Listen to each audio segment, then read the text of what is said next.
G'day boys and girls, we're here at Reedy's Rigs headquarters, and tonight joining us is Churchy, and we're going to talk a bit about whiting. 101 whiting. 101 whiting for the new angler. So gear, tides, Yep. anchoring, Pretty much everything. bait, you name it. Yeah. So I'm going to ask him questions because whiting, plentiful. And I'm going to ask you questions because Good. It's just people's opinions that how I catch whiting may be different to how Justin catches whiting. We're just going to run through how we catch whiting, and hopefully it helps you if you're new to fishing. Yeah, I think that's great, mate. Yeah. Absolutely. There is no set way to this, and there are plentiful fish. They're beautiful fish to eat, and there's lots of different places around the traps that you can catch them. Yeah. From very shallow, which you like doing. And deep. And deep, Deep, yeah. And I like fishing from a little bit deeper, and we do it a little bit differently. I think okay. the person who sleeps in goes fishes deep, and the early bird fishes shallow. The early bird catches the whiting, eh? Very good. Well, fantastic to be here, mate, and so pleased to be able to tap into the myriad of information that's in the head jelly there, mate. Whiting, King George whiting, beautiful, plentiful fish. Yep. They're everywhere. They are. They're lovely to catch. They're good on the fight and the rod. Yeah. They're beautiful to eat. Yep. Not too hard to fillet. Nah. But not everyone finds them easy to catch. That's right. Like a lot of your stuff is whiting. Whiting. Right? So and you love whiting fishing. I do. I reckon it's a lot of fun, and I want people to catch. So when I think whiting, right, and you think about going whiting fishing, let's start at the very start. Yeah. Let's start at the weaponry, because before you work out where you're going to go and how you're going to do it, Yeah. you got to make sure that you've got the right gear, right? Correct. Yep. So whiting rods. There's a plethora of whiting rods on the market. Yep. The good, the bad, the ugly. Yep. And you and I use a different type of rod. Correct. What do you like in a whiting rod? I just like a strong, stiff tip, and that's just for the purpose of striking. And I have a medium drag setting just so they don't come off the hook, like don't have it too tight, and that's basically it. Like So a graphite rod? graphite rod, and it's just so when I strike, it hooks. There's no delay in the strike, like with the flex of the rod. Yeah, okay. There we go. Good on you, Brady. That animal, Good fish, Brady. Well done. braid or 6 pound. Nice and light. Yeah, Wow. 6 pound. I'd never use anything else. And do you run that to a shock leader, or do you or to a swivel, or? Sometimes, but if it gets busted off and I'm out there, I just tie them straight to the. Straight to the swivel. Yeah, Braid to the swivel to the Reedy's rig. yeah, pretty much. All right. I'm a little different. I like a rod that's a bit tippy. Yeah. So I can see the sensitive bites. Yeah. Because it's fair chance if you're fishing with me, I won't be holding the rods. Oh, really? Yeah, It'll okay. be in the snapper rack. Yeah. But so I like a Shimano Zodius 270 ultralight, pretty nice rod. Yeah. It's pretty good gear. But also have a Shimano Revolution 2 to 4 kilo, which is like a 7-foot rod. Yep. That's nice too. And they're not expensive. Yeah. With a little 3,000 reel, and I think I've got 20-pound braid on mine. Really? Yeah, but it's thin. So, It's a lot different. Yeah. I can't believe you don't hold the rod. well, I do sometimes. If I'm with the Baron, I get competitive, so I've got to hold the rod. So you just cast it out, let it sit there. Well, one's always a sleeper, Yeah. and then one might be in my hand if I'm not, having Yeah. a chicken sandwich or something. So I've got this theory, if I've got time to cast one out, I really never have a sleeper, eh? Like, Really? no, not really, because if I'm not catching them, I'm moving them. Fair point. That is the truth, though, with whiting fishing. We'll get Yeah. into that later, but yeah, if you don't catch them like on a snapper spot, you've got to move. Keep moving, yeah? Yeah, pretty much 10 minutes, 15 minutes. Yeah. And Right, so you got the rod. Now the rig, obviously we're in the home of Reedy's Rigs, Yeah. but Reedy's Rigs has a lot of different rigs. Let's just talk rigs in general. We're not talking Reedy's Rigs, we're just talking rigs in general. Yeah, rigs in general. And hooks in general. yeah. So what sort of hook do you like to use for whiting? Long shank. Long shank? I love a long shank. And I like long shank because you can always, there's no, when they're, sometimes they're not they're biting like toadies, and I feel you got a better chance with striking, and that's the main reason. I think a lot of people use really small, like worm hooks and long shanks, like size 6s. I like size 4s. Yeah. Because they last a bit longer. Yeah, they work terrific for me. Yeah. A lot of people use mutus. Yep. Yeah. Yeah. They go pretty good. That's on the sleeper rod. Yeah, I don't have a sleeper. It depends who I'm fishing with. If I'm by myself, I have 2 rods, and one's basically just a spare if I get busted off. Cool. So paternoster style is your preferred? No, Tingernoster. Tingernoster. Oh, So that's like a one sort of long leader. Yeah. So I was going to do the ones, you know, the rigs that have a running sinker and they sit on the bottom? Yep. But you can't they get snagged, and I just feel like it's a bit better with just off the bottom. Just a little bit of height. Yeah. Yep. And a long, probably half-metre stretcher leader there. Yeah. Yeah. Even 75 centimetres, I think. Yeah. Cool. Yeah, I like that too. That's exactly the style that I fish. I think most good fishers use that style. Yeah. And leader size, I think it's about 15 pound. 15. Yeah, that's plenty. And that's only you're in the game. If you hook a gummy, you got a fighting chance with anything. And yeah, you can use them anywhere because you can put a 6-ounce sinker on that if you need to. Yeah, to get it down in if you're fishing deep. Yeah. Or and then when 1 or 2 if it's light. You fling it in the whiting, but you don't have to net them and stuff. Yeah, exactly, mate. Just overhand, Roger, bang, straight in the box. Yeah, Very good. So your rig. So we know the rod, sort of 7-foot rod, carbon sort of or graphite rod. Yeah. You know, you like it stiff. I like it a little bit more noodle. 15 pound braid, 15 pound leader for me, and you're running 6 pound braid, which is tiny. Yeah. That's like brim fishermen. Yeah, well, I think it's good. Then you can, if you use the same rod for squid fishing or whatever, you can straight into them. Yeah, straight into them. So we've got our sort of, the gear. Yeah. Right. And now we need to think about where, because there's so many spots, be it in Port Phillip, Western Port, offshore, where you can target whiting. Yeah. So if you're thinking, I want to go explore, and I want to find some new areas away from the crowd, what are you looking for? How do you go about it? Google Maps up, and I zoom in, righto, and I look at areas where I can see weed banks, and then what I do is I cross-reference with chart viewer on Navionics, and for instance, I'm looking for a weed patch here. This edge along here might be good. So then I'll have a look and I'll see the depth, and then I'll work out. So maybe I'd go and investigate this sort of area along this thing, and I can just put the cursor there and get the GPS mark, and then I can convert it in GPS converter. I generally like to fish between 2 and 3 meters. That's shallow, yeah. Yeah, even some in the dark, even shallower. But so what I'm looking for is sand holes, obviously, and I can use side scan. All right, so what we've got here, you can see the weed, and then you see the bank, and then that's where it drops off and goes deeper. So I'll show you how I use my side scan to find the sand hole, but you can see the whiting will be coming in with a run-in tide up onto that bank,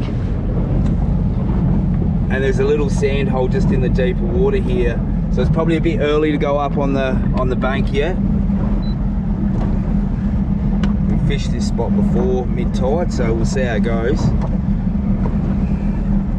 And we're just looking around. Heavy weed, you can see, heavy weed. There's a bit of a sand hole there, righto. So that's there, so I can GPS go up on banks. Like Western Port's a good example. Like wherever you see green is basically where I fish. Yeah, right. So, but just a word of warning, if you're gonna zip up on a bank, make sure you go up there slowly, and don't shoot your engine in the mud. Yeah, I was looking at, I've got some drone footage, and you can see 2 twin motors have been zinging along the middle spit. I'll put that footage up. Well, as they say in Western Port, you're either a fisherman who has run aground or will run aground. Yeah, so I'm still in the wheel. Yeah, I'm still in the wheel, but I'm bloody close. Yeah. I think a good tip generally, if you're at Western Port and you're near banks, just go slow, like, because you can sort of get yourself out of any situation if you're going slow. I think I'll probably fish a little bit deeper than you. Yeah. I fish probably anywhere from sort of 4 to 6. Yeah. But that's generally where I'm squidding as well. And I love fishing deeper. So the Barra and I have been fishing a lot deeper, and you know, that's sort of like 10 plus meters. Yeah. And finding a deeper reef and stuff, and that's through just chance of luck. Like a lot of people ask and go, "Oh, how do you find that reef?" Well, think of where you're fishing for snapper, which is not like full, you know, mad dog broken reef, but just like rubbly reef in either Western Port or Port Phillip, more so Western Port. Yeah. But that can be pretty good too. Yeah, I do fish a fair bit deep actually, but they're mainly on the slow tides and at low tide or. So basically, for someone that isn't in the know about whiting fishing, just giving it a crack for the first time. Yeah. You're sort of suggesting, you know, 2 to 5 metres, call it, for the sake of a range. Yeah. Well, your preferred is 2 to 3, 2 to 4. And looking for sand holes in amongst weed patches. Correct. And you want to be anchoring, so you're casting into those sand holes, right? Yeah, and you just work your way. Just pepper it around. Pepper it around. If you don't get something within 15 minutes, with us, I'd be looking for another sand hole with a good tide. Yeah. So if you think of, I don't know how to explain it. If you think of a ramp, as the tide's coming up, the fish will be coming up, looking for food, and then you just sort of when the tide's coming in, just work your way up the bank, and then as it goes back out, work your way back down the bank. It's pretty. Once you've got it sort of down pat, it's easy. Okay, so bait, your preferred bait? I don't have a favourite bait, but I like to have mussels, pipi, and squid always. And that's basically it. And most days they'll bite on anything, but then you'll get the odd days where they only go on mussel, or they only go on pipi, or they only go on squid. Yeah. And it's just having the variety of baits to. I like doing the fruit cocktail. So start off with squid, pepper it around. If nothing, cocktail it up with either a mussel or generally pipi. Pipis. Yeah. And then go the cocktail. They turn on the cocktail, switch back to squid once you get them going. Yeah. Because sometimes the cocktail can bring in the fleshier baits will bring in the toads. Yeah. If you're fishing shallow. Yeah. Or up around that tortoise head area, the toads can be pretty brutal sometimes. I never have a problem with toads because my bait's always moving. Yeah, there you go. So you're always little hopping it and jumping it. Yeah, just winding it. Yeah. That's it. So you find that catches less toads that way. So if it's sitting there. Hardly ever catch toads. Really? Yeah. There you go. So don't let them sit there. You can't sit down and eat your pizza while you're going whiting. Yes, you can. If you want to be, I'm a spitting image of that. But if you want to get your bag, like 99% of the time, keep it moving. You can't sit down. Yeah, it's active fishing. Yeah, there's no doubt about it, and that's a good thing because if you get onto a pile, it's fun and they go hard and they're aggressive. Yeah, they're sporting, particularly if you take the kiddies out. Yeah, yeah. Like I took the kiddies out. And we got on them. They were going pretty hard. The kids just love it. They don't whinge. They're not hungry. Yeah. Because they've got action. Yeah. And say if you get onto a bite and I'm catching them out this side of the boat, I've got to get Justin to start casting his rod as close as he can to where I'm catching them. For sure. For sure. Yeah, because they might be milling there for some reason. Yeah, they're just cruising or whatever they do. What about burley? Because there's this, there's a lot of diehards that will always use pilchards for burley or some mixture of pilchards and pellets. What's your thoughts about burley? Oh, so we have two methods. We have pellets, and then we also have pilchards in a burley pot. And if we catch one, the burley pot goes down to just off the bottom. And if the burley's on this side and the fish on that side, the pellets go out. But we normally throw them just behind us because the current will, by the time they get down, they'll be on the... Bring them out. Yeah. So, I might try fishing first and try and catch one without a burley pot. The only reason is because once you mix up stuff in that burley pot, you're bringing in all sorts of critters now. If you want to catch bait as well, so that's what we do. You get trevally, silver trevally, slimies, whatever, fantastic. But sometimes, just on certain slower tides or whatever, the shitfish can be really, really troublesome and annoying. So you might not want to use the burley pot, so to speak. You might deploy it to keep them, so to speak. That's what we do it for. Yeah. That's how we've refined it to maximise the bite, I suppose. Get them super excited. Just hold them and get, you want to, if there's a big school, you want to try and pluck 10 or something quickly, in 10 minutes. Now, been hearing in your videos lately talking a little bit about real pipis because, like castor oil ain't oil, pipis ain't pipis. That's right. And I'm keen to hear you on this because, I'm a bit of a Costco badger, so I'll go down to Costco and buy a gool of pipis because they're not a bad price down at Costco. That'd be beautiful. And they're live, but the problem is you can rarely crack the things open. Like they're so tight, you know, you almost need a thin piece of wire to go through them to crack them open. So what pipis have you been using recently? Because there's a difference in quality and there's also different in types of pipis. Yeah, correct. I do love Gulwa pipis. I've been using Bait Candy pipis. Yep. I am sponsored, but I do get given a few. Nice. So I've got to say, I'll say that. But I like them. Yep. I like them. They work. I wouldn't plug them if they were crap. The resealable package is pretty cool too. It is cool. And Your squid. Squid. How do you like to chop it? Squares. Now, you've told me this all the time, and the traditionalists will go super paper thin little cuts and they're super short. And, you know, the thing that bothers me about them and what I've come to realise about them is it never stays on your hook. Like if you use a little square, they often can't, you know how whiting will come in and do that first bite and might not hook up and then they come back a second time? Yeah. See, a lot of people, like Possum, he does something totally different to me. He gets his squares, he uses squares, but he mashes the tenderises. Right. I don't do that. I put it on the hook and I push it all the way up the long shank, so when they're biting it, they're swallowing the... Good hook exposure. Swallowing they're just basically get caught. But I think you do get good hook exposure with the square. And I actually tried the square the other night and it worked really well. Yeah. I know you've been on to me about it for ages. Have you only just tried it? I only just tried it. Because, well, normally if I go fishing with the Baron, he's chopping up the bait because he's got to be the first one in. And if you think about it, you got a long, like, finger, like a strip. Yep. It's hanging at the back of the hook, so they're chomping the back of it. If they don't take... So you're going to miss fish. But if they've got a square and the square's pushed up the shank, they're going to be... They're goners, you know what I mean?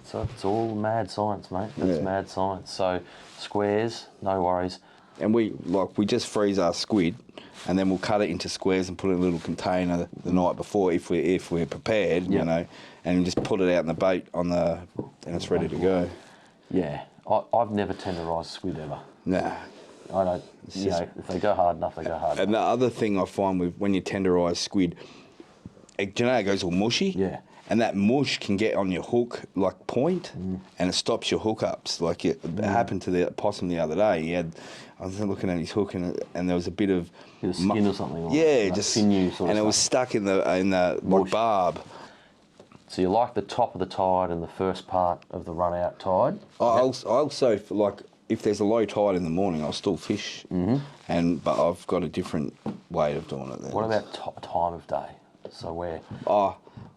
You're an early riser, like you. I don't know how you do it because we're both over 40. And I just don't know how you do it. But you love getting up at sparrows. Yeah, in summer, early morning, but in winter, when you go whiting fishing, those warm afternoons is when you get the best bite. Really, longer bite. Yes, I like afternoons into evening bites. You know, and they tend to go pretty hard after dark. Oh yeah. I'd agree with that. So talking about time of year, because if we look at Western Port and Port Phillip, great amounts of whiting in each bay. Yeah. Very accessible, very easy to get to. Interestingly, though, in winter, Western Port can get bloody cold, and in some circumstances, whiting fishermen will move over to Port Phillip. I've heard a little rumour lately that in winter you go right up the top. Up the top end of Western Port. So past Turinum and stuff. Yeah, right up where you fish for snapper and stuff, and the water's a bit warmer up there, and you get water. So I think the whiting there all year is just smaller biter windows. And would you do more whiting fishing in winter in Port Phillip as opposed to Western Port? I think it depends on the year. Like some years, Western Port seems to fire right into winter, and then it'll just some years it stops. So you just make the call, and then. It depends if you want to go up to... I think they go to where the water's a bit warmer, which would be to the head, like towards the heads of both bays because of the offshore temps. Warmer. Yeah. Well, that makes sense for Port Phillip, Cottage by the Sea, very popular area in that bight part of Port Phillip Bay. you know, all south Port Phillip Bay Yeah. from Sorrento down. Yeah. You know, there's still lots of people that dong them, you know, Mud Island, you know, Mount Martha Cove, all that sort of Yeah. area. Yeah. Yeah, it's good areas. But you're saying maybe try more top end in the really colder months of Western Port, just as a try. I've never done it, but I just got told this the other day. So I know down south is reliable, and you always get them down there in winter of either bay. But I've just heard a little rumour. What about offshore? You ever done one No, I offshore? haven't. I'd like to, because I know there'll be some thumpers out there. My word. Certainly a place to give it a crack is like the inshore, the if you look at the weed beds off Torquay Beach. Yeah. You know, on a flat day with no swell or no waves, it's very fishable if you're someone that goes offshore or has the ability to go offshore, and that's only probably 5 to 7 metres deep, and you'll be able to spot the sand holes in there, no problems. Yeah. You know? Yeah. Yeah, you'd think there'd be heaps there. I've seen a bloke catch them on YouTube up there, on plastics too. On plastics. You ever use plastics for whiting? Yeah. We donged them off Frankston a couple of times. It's something I'd like to do, because, you know... Like, I think plastics is a lot of fun for them, but they're not reliable to catch. If you're out there to catch a feed, I wouldn't be using plastics. bait dangle. Bait dangle. Yeah. How do you like having your whiting? Eating it? Yeah. Just in the fry pan. In the fry pan? Nah, just pretty, just a bit of batter and that's it. Batter? Yeah. I do the panko crumbs. Yeah, the panko crumbs? Yeah. Yeah. Olive oil and butter, mate. Yeah. Can't Good. go wrong. Right. A dude on YouTube give me he said about putting them in pickles or something. Pickle juice? Yeah. Really? Yeah. I have to dig It up. must be American. No, he's a South Australian. Pickle juice? Yeah, I'm going to try it. He told me what to do. I've just forgotten what it is. My next comment's going to be very controversial. Is it? It's going to pee a few people off, mate. Is it? As far as I'm concerned, never put a whiting in a scalar bag. Okay. Never do it. Yeah. So I'll tell you why. All right. people know what a scala. Not everyone knows what a scala bag Scalar bag. So one of those, you go down to your local tackle shop, and for about $50, or if you want to spend buy the really expensive SA tumbler bag for $120. They're the good ones, bro. They are very good. Oh. But yeah, you can buy a little Jarvis Walker Net Company one for about $3. But I've had a few bust on me, eh? yeah, they do. Yeah. Well, some let fish out at the top too. That's why I buy You buy the good one. Yeah. Well, here's the thing, right? So scalar bag. For those that don't know, you put your fish into a scalar bag, you drag it at a on plane speed but a low speed in your boat, and it tumbles around. And what the net does is it effectively takes all the scales and gunk off your whiting, because they are slimy and slippery suckers. And you know, a lot of people then just fillet them off, debone them, and they'll actually, you know, happily eat that skin.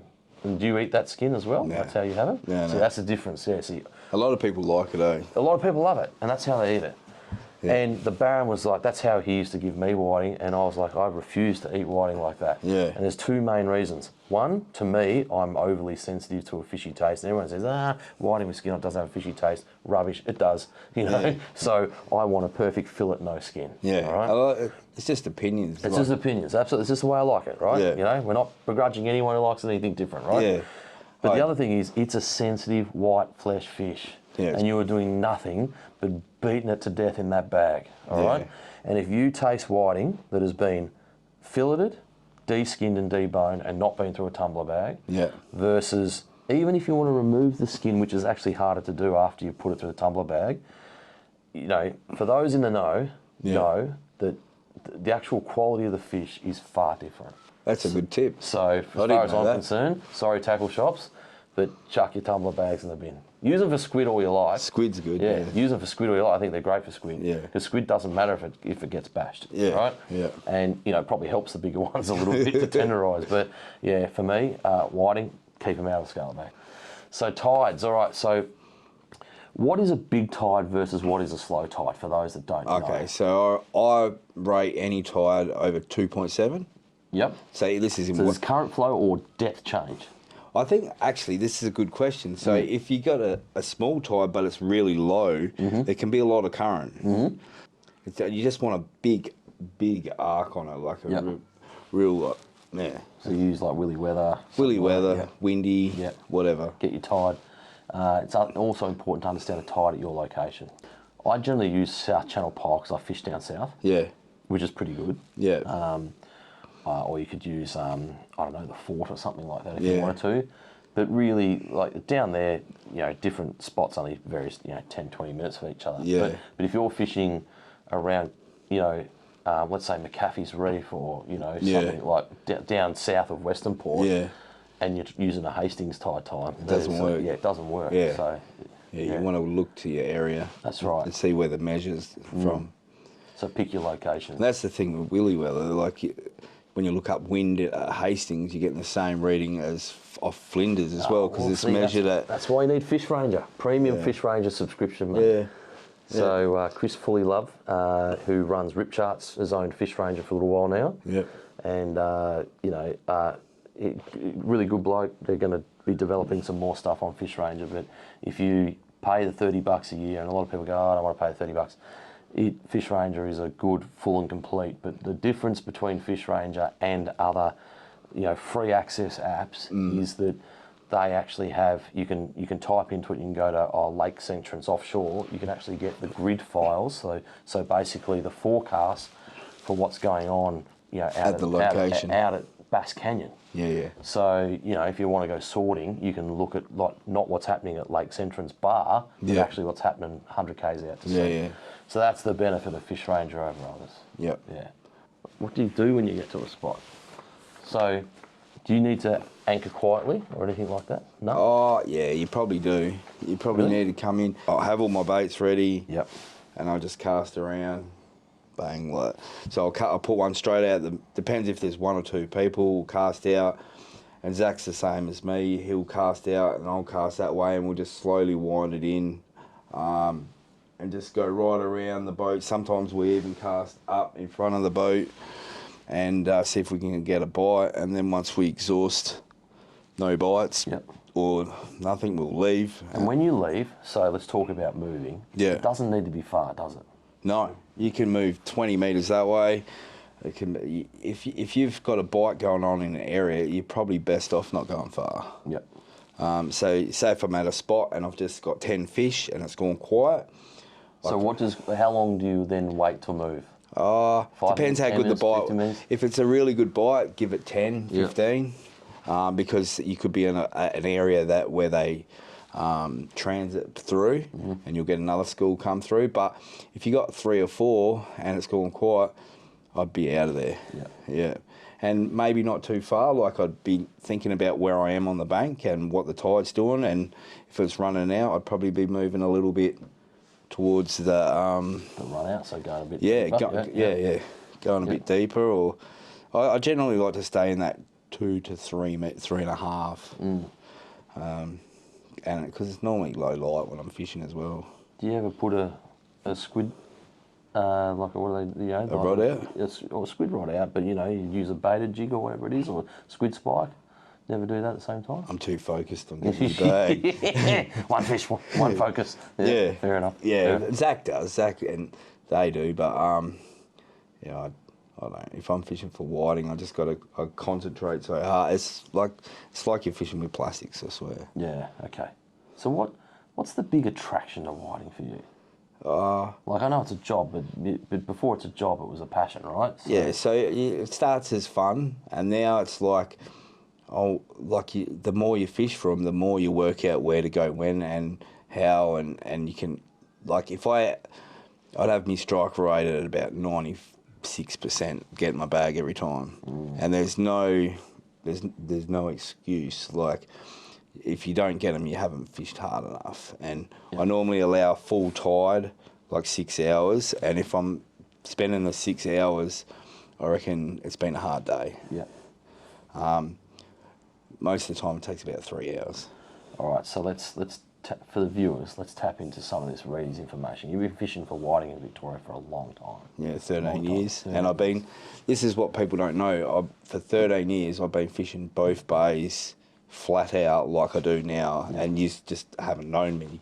Yeah. And I started with my rigs 13 years ago, and then I just thought, if I'm going to do this, I need to know where to catch the fish and how to do it. So the fishing Bible, the big piece of jelly computer that's between your ears. Yeah. So right now we're in January. Yep. Where's your most prized, like Top end. Top end. Top end. Just go to the top end. Yep. Doesn't matter. Doesn't matter if you're up at Browns, Uringa, over. Do you prefer Western Port for whiting over This Port time of year, yeah. This time of year, cool. It's just more productive. Yep. Fish are bigger. Yep. Generally. If you're in Port Phillip, you'd be down at Rosebud or Blairgowrie or Mount Martha. Or this time of year, up the top end is really good. It's the same in Port Phillip.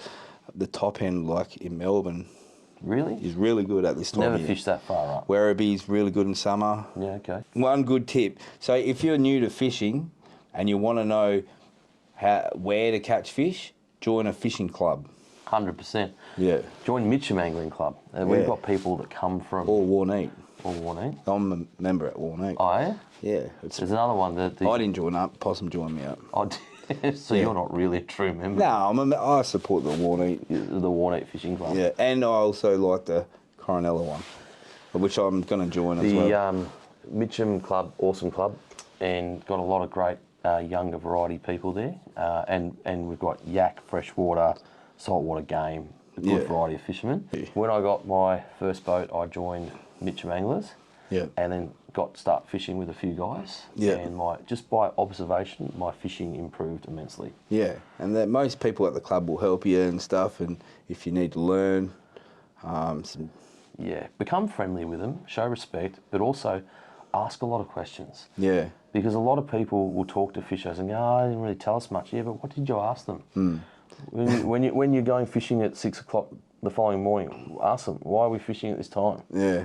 What's the importance of fishing at this time in this area? You know, like that could answer many other questions. Yeah. This is first of all, Just Your Average Fishers was about fun, right? Yeah. And saying, you know, what we do and how we do it and the entertainment factor of it. Yeah. But it's also about helping people understand the approach to getting the technique right. Yeah, yeah. And we get it wrong all the time. All the time. Everyone gets it Everyone wrong. gets it wrong. But we share it so they can hopefully circumvent them getting it wrong. I think... Because time on the water, like you spend more time on the water than anyone. Like if you think of the number of engine hours your engine does, times that by 5, because that's probably the number of hours that you've actually spent on the water. Yeah. So if you're talking, 500 engine hours in a year, which would not be uncommon for you, I'd imagine. We've been doing it 2 years, and I had 268 hours, up to 1,300 and something now. I've only had it 2 years. So let's say 600 hours in a year, right? Yeah. Right? Times that by 5, that's roughly, whatever it is. I'm not very good at maths, but call it 3,000 hours or something like that. That's a lot. That's a lot of damn hours on the water, man. Yeah. But common Joe Blows don't get to do that. You have the passion to do that. It's a part of your business. It's part of your life. But so that's why, with Just Your Average Fishers, we're saying, hey, this is what works for us. This is what we think's, our technique, and then go do it. Time on the water, go do it. Yeah. Right? Used my friend Kenny for the other day. He come fishing with us for whiting. He's not experienced in this area, and I explained to him, you need to do this, this, and this, and he went off and he caught 9 for the day, and he was disappointed with that. But I said to him, Kenny, you're going to go there. Next time you're going to get 12, and then you're going to get, you're going to do it 5 or 6 times, and then you'll be getting your bag.